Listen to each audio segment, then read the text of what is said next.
Welcome to another edition of Grace Under Pressure, where my guest today is Erin Cech of the University of Michigan.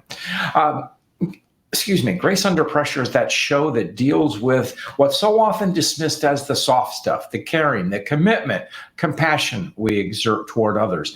And when you do it as a leader, as you will certainly find that Erin is, you do it for common cause, to bring people together. So welcome, Erin Cech. Thank you, John. It's really lovely to be here. Great. Well, I want to tell folks all about you. First of all, you're located in Ann Arbor, but you are on sabbatical, so you're going to be going overseas very shortly. So, but we still have to do this on video. Anyway.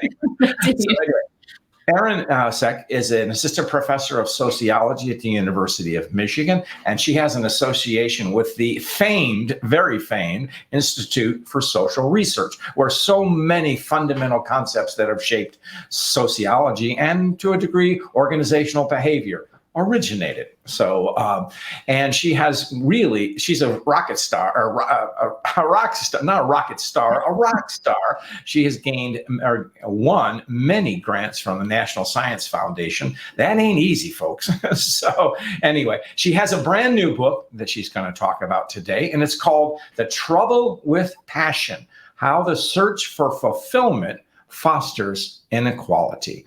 Erin Cech, it's a pleasure to have you on today. Thank you. Thank you. Great. Now, we were talking a little bit beforehand that so many of our listeners here are all of the mindset that passion and purpose are important. And you have a contrarian point of view. So I wanted to bring you on here to ridicule you. No. to learn from you, because we only get better when we test our assumptions and learn from one another. So what is wrong with having a passion? So there is nothing inherently wrong about having a passion. Okay, so you're already on that side. You just throw out your diesel crowd. So. Indeed, certainly not having passion for many of the things that we could be passionate about in our lives, whether that's our a hobby or time with our family or community involvement, etc. And there's also nothing inherently wrong necessarily about being really invested in the work that we do and finding the way that we get money in our lives to be exciting and interesting and really drive us. It's really the issues of social structure around it that are the problem. Great. Well, you came to my attention through a wonderful article you wrote for The Atlantic Monthly, which is one of my favorite magazines. And I think I've been a subscriber for about 40 years or more, actually. So it's a good article. So in there, you posit something called the passion principle. What is that, Erin? The passion principle is the general sentiment that the best way to make career decisions, especially for the college educated, but not only the college educated, is to find work that we love, to identify the things that bring us meaning and self-fulfillment, and center those things as the trajectory along which we find work, even if that means sacrificing things like a decent salary or job security.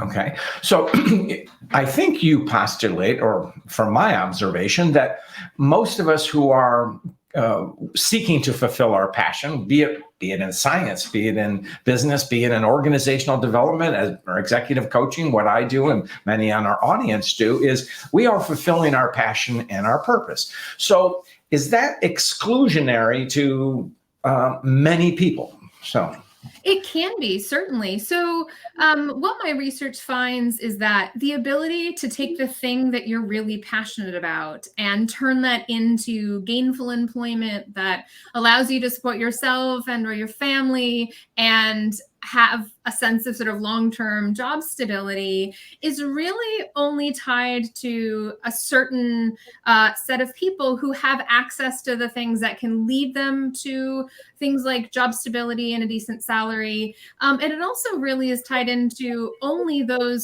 mostly only those who have a college education, who have access to the realm of jobs that might even offer the opportunity to find engagement and fulfillment in them. Right. How would you define purpose as it applies to work, Erin? So So purpose can be a few things. So we might think about purpose in our relationship to work, in that work allows us to get the money to support the things outside of work that matter to us. But purpose could also be that we are doing the work as it is a sense of our identity, a sense of our self-fulfillment, or as a scholar named Anthony Giddens says, our self-reflexive project. Okay. So there's an interesting thing. One would think that if I'm a physician or a professor, as you are, those are fulfilling jobs, unless you have to go to faculty meetings. However, if I'm a line worker, that's less fulfilling. So how does purpose help or hurt the, say, non blue collar? So. Mm-hmm.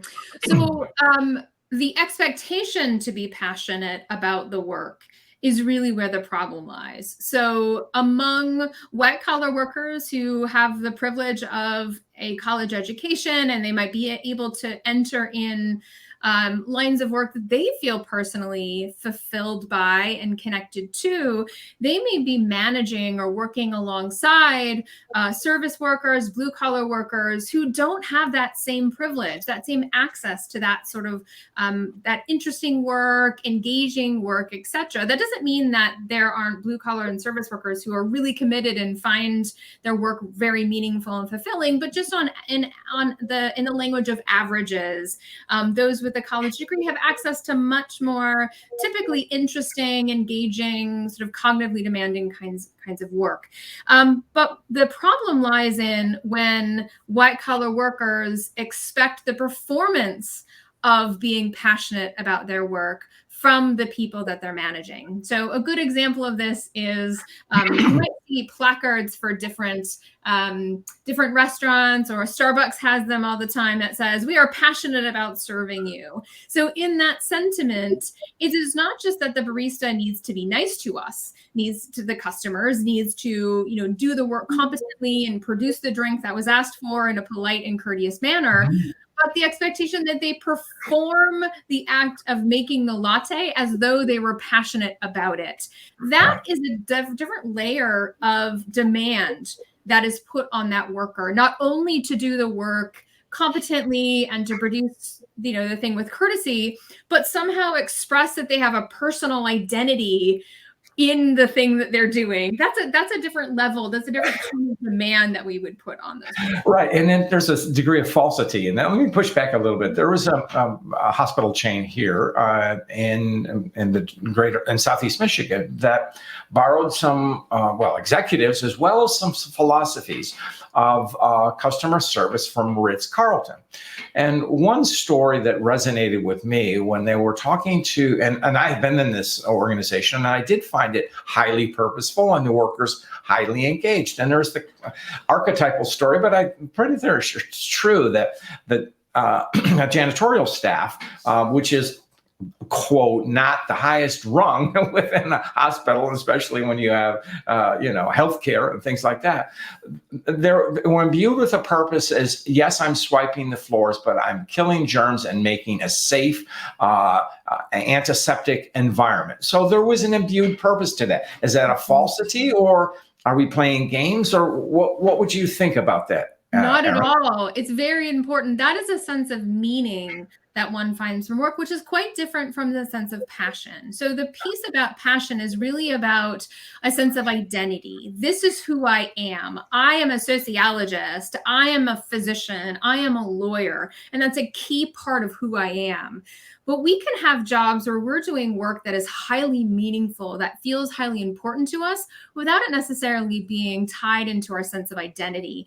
And the piece where the identity tying in gets risky is when we try to move through a pretty precarious labor force that wasn't designed to help us, help us foster a sense of identity, right? It was formed and structured in far different ways. And so when we put such a big part of our sense of identity in the hands of something that can be so risky, that puts us at some kind of existential riskiness, as well as financial riskiness. So I really want to make the distinction between the work that's meaningful versus work that feels Right. passion.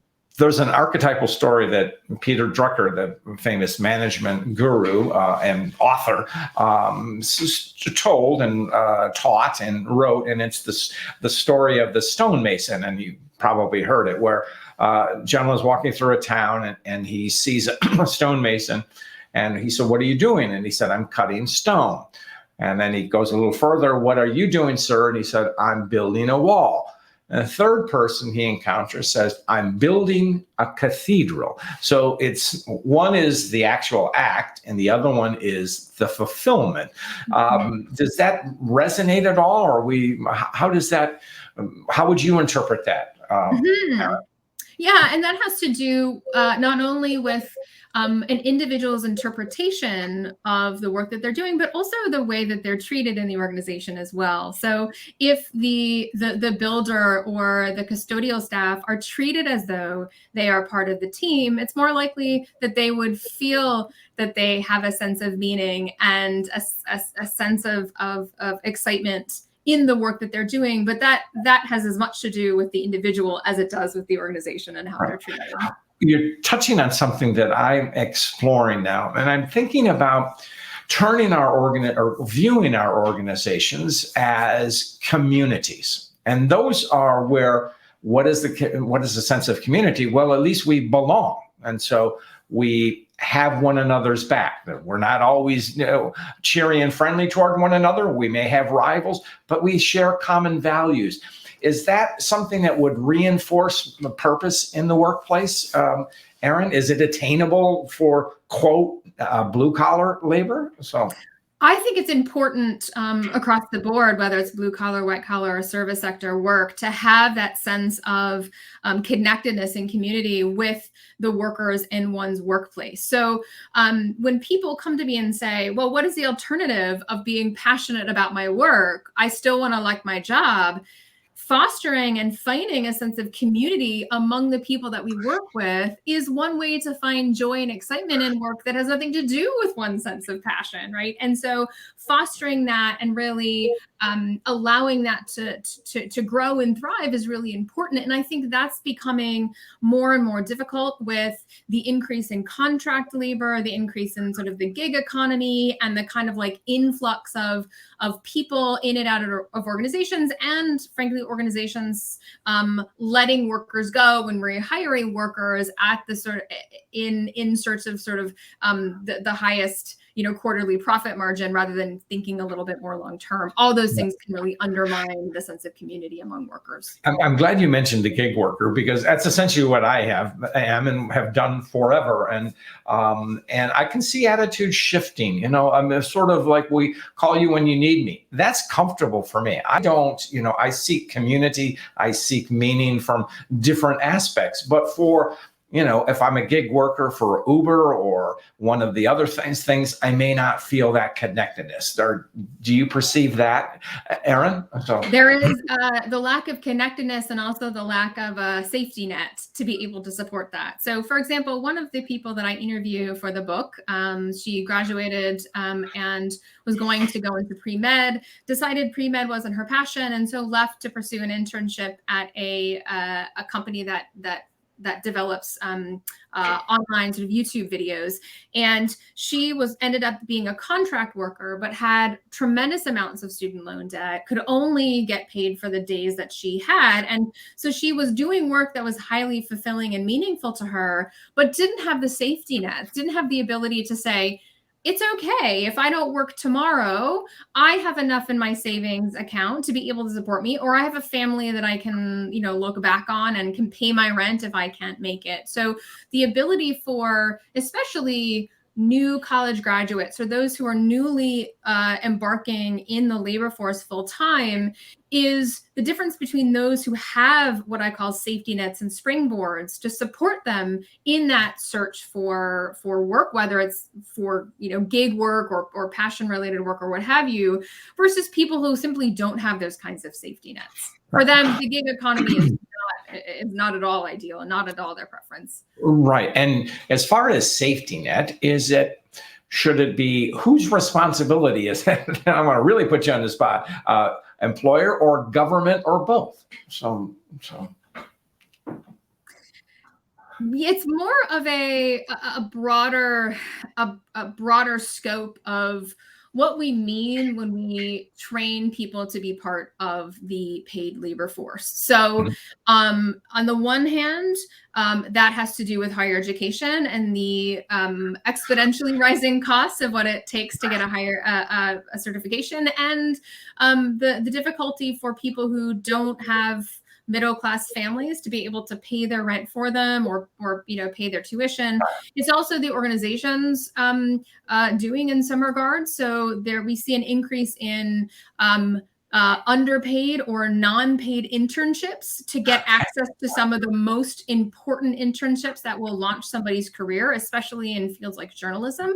And so that really limits the number of students who can actually do that. If you have to work over the summer to be able to pay your rent or pay your books or pay your tuition, and you don't have family members who can support you to pay your rent for that unpaid internship, you simply can't take that opportunity, even if you are able to obtain it. Right. And so there's that disconnect of being able to do what matters to follow one's purpose, whatever. So you have an interesting statement that caught me in your article, and you talked about, if I got it correctly, rather than adjust to the work, the work adjusts to you. So what did you mean by that, Erin? Sure. So one of the things that I argue in The Trouble with Passion is that if we are to make sure that we have enough other things in our lives to find fulfillment, so we don't have that riskiness of putting our passion and our meaning making solely or mostly in the hands of the work that we do, that means we have to have time and opportunities outside of work to be able to invest in those places of meaning outside of work. And so that means, as I talk about, shrinking the footprint of work in our lives. So seeking and taking the time off that we may have been given to us. So millions and millions of hours of paid vacation go unused in the United States every year. And there's other opportunities that we may stay on and check our email longer than our bosses expect us to or even want us to, yet we feel sort of connected. So making space in our lives, scheduling opportunities for finding meaning is incredibly important. Interesting. When you just mentioned the checking emails longer than it is expected of us, does that get to identity? And what role does identity play with work and with purpose? So the reason that the passion principle has become such a popular way to think about good career decision making in the last 30 years is in part because of what we demand of white collar workers in the labor force in the United States and other places. We routinely expect white collar workers not just to work 40 hours a week, but 50 hours a week, 60 hours a week, 70 hours a week, be on all the time and available for their bosses and coworkers to be able to chime in on the time. And so when I talk to college students and recent college graduates about what they're thinking about the labor force, they believe that passion seeking seems rational to them because it's the only thing that provides the opportunity to find a sense of meaning and fulfillment in the confines of the expectation for that kind of overwork. So is your role then as a professor with young people to be the dream slayer and just tell them to forget it and get on with life? Certainly not the dream slayer. More so, a conversation about things that are more holistic in terms of what their goals are in their career. So one of the things I talk to my undergraduates and graduate students about is the importance of, as I call it, diversifying your meaning-making portfolio. So you may be invested deeply in the work that you're doing, and that's okay, but invest time and energy in other things as well. That's especially important for graduate students who, it's a tough academic job market out there. And so being able to have things that anchor you outside of your work is so important.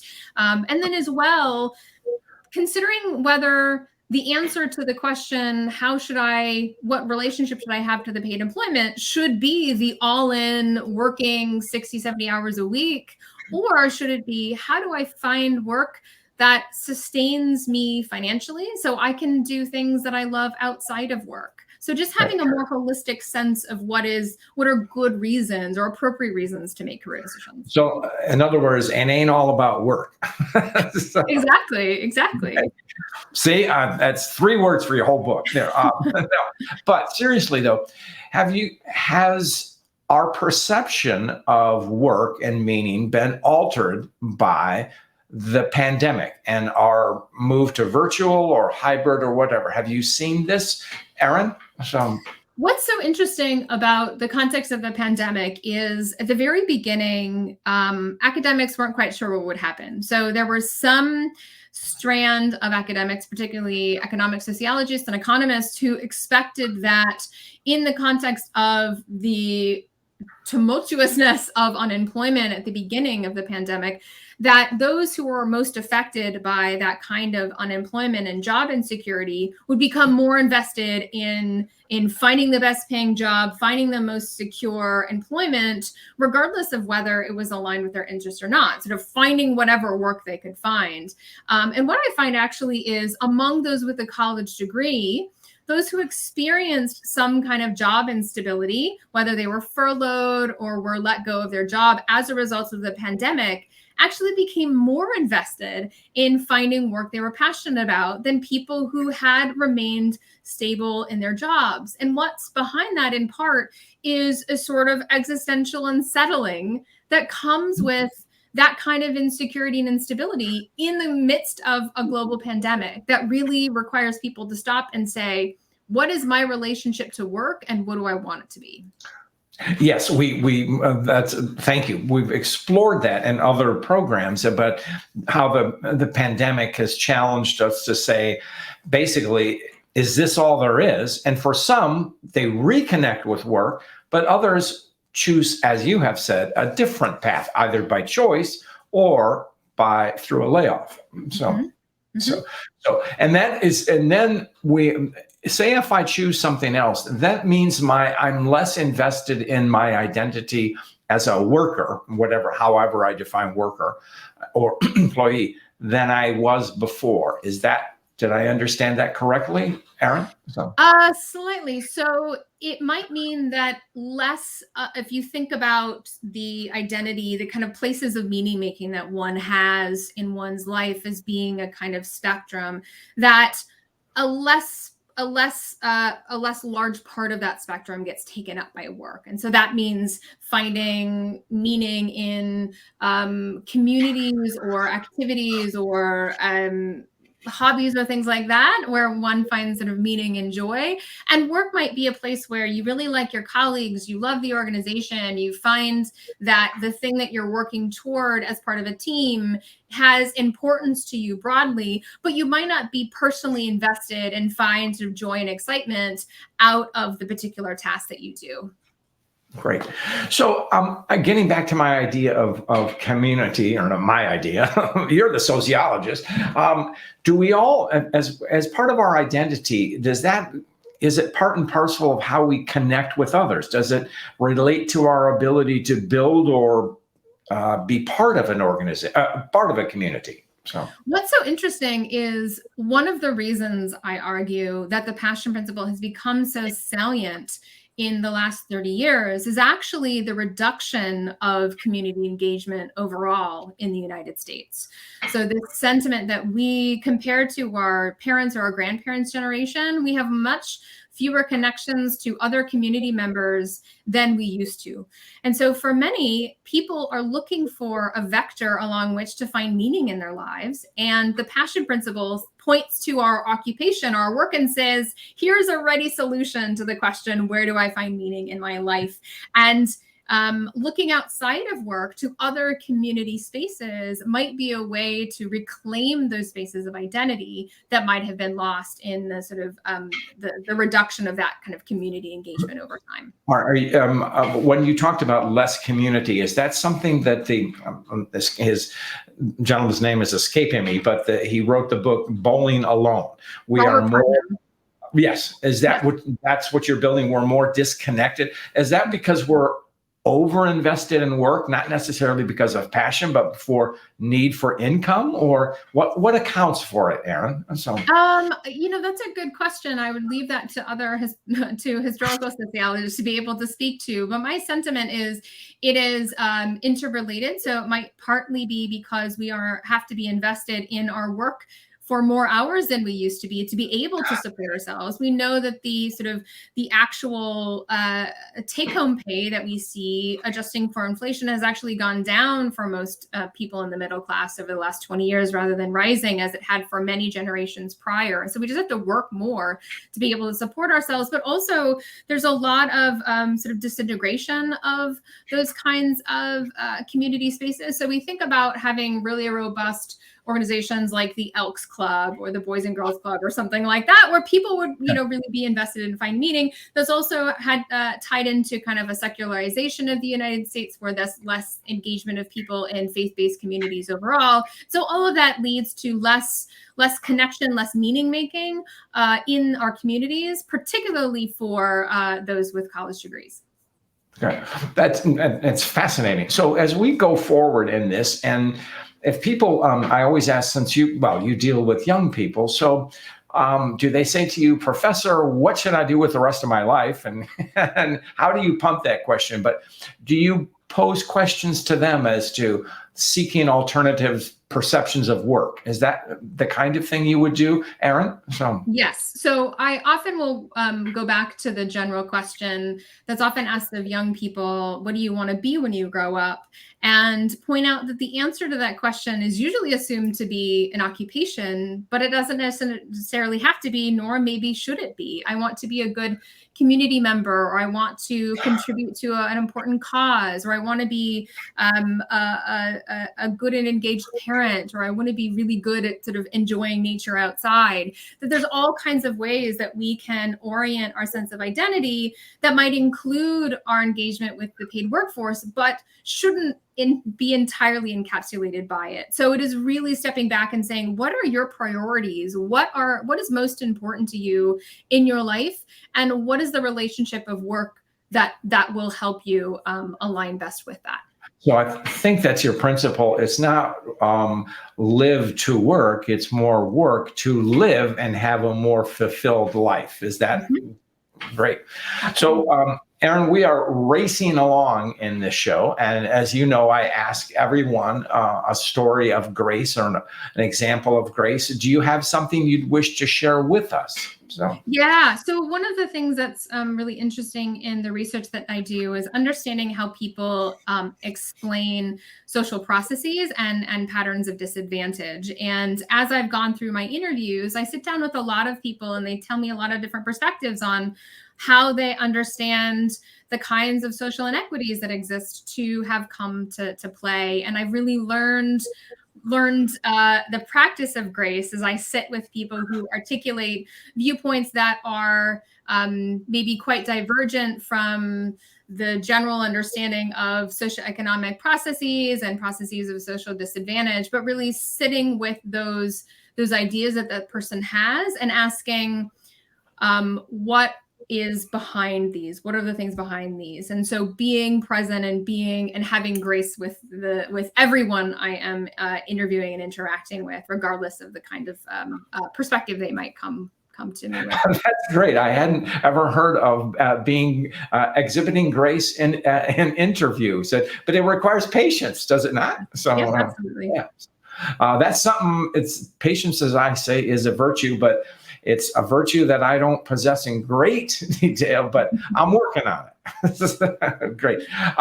Erin, how can people find you? That's wonderful. So my website is erinacech.com. So ERINACECH. I'm also on Twitter at SechErin, and I'm on LinkedIn as well. Okay. And we will put those notes in the show notes so people don't have to remember it. They will find it there. Erin, it has been such a pleasure to have you on the show today. You're teaching me, and I know you're sharing insights with the audience. And I really appreciate you making time for us today. So with that, I'll say goodbye. Thank you, John.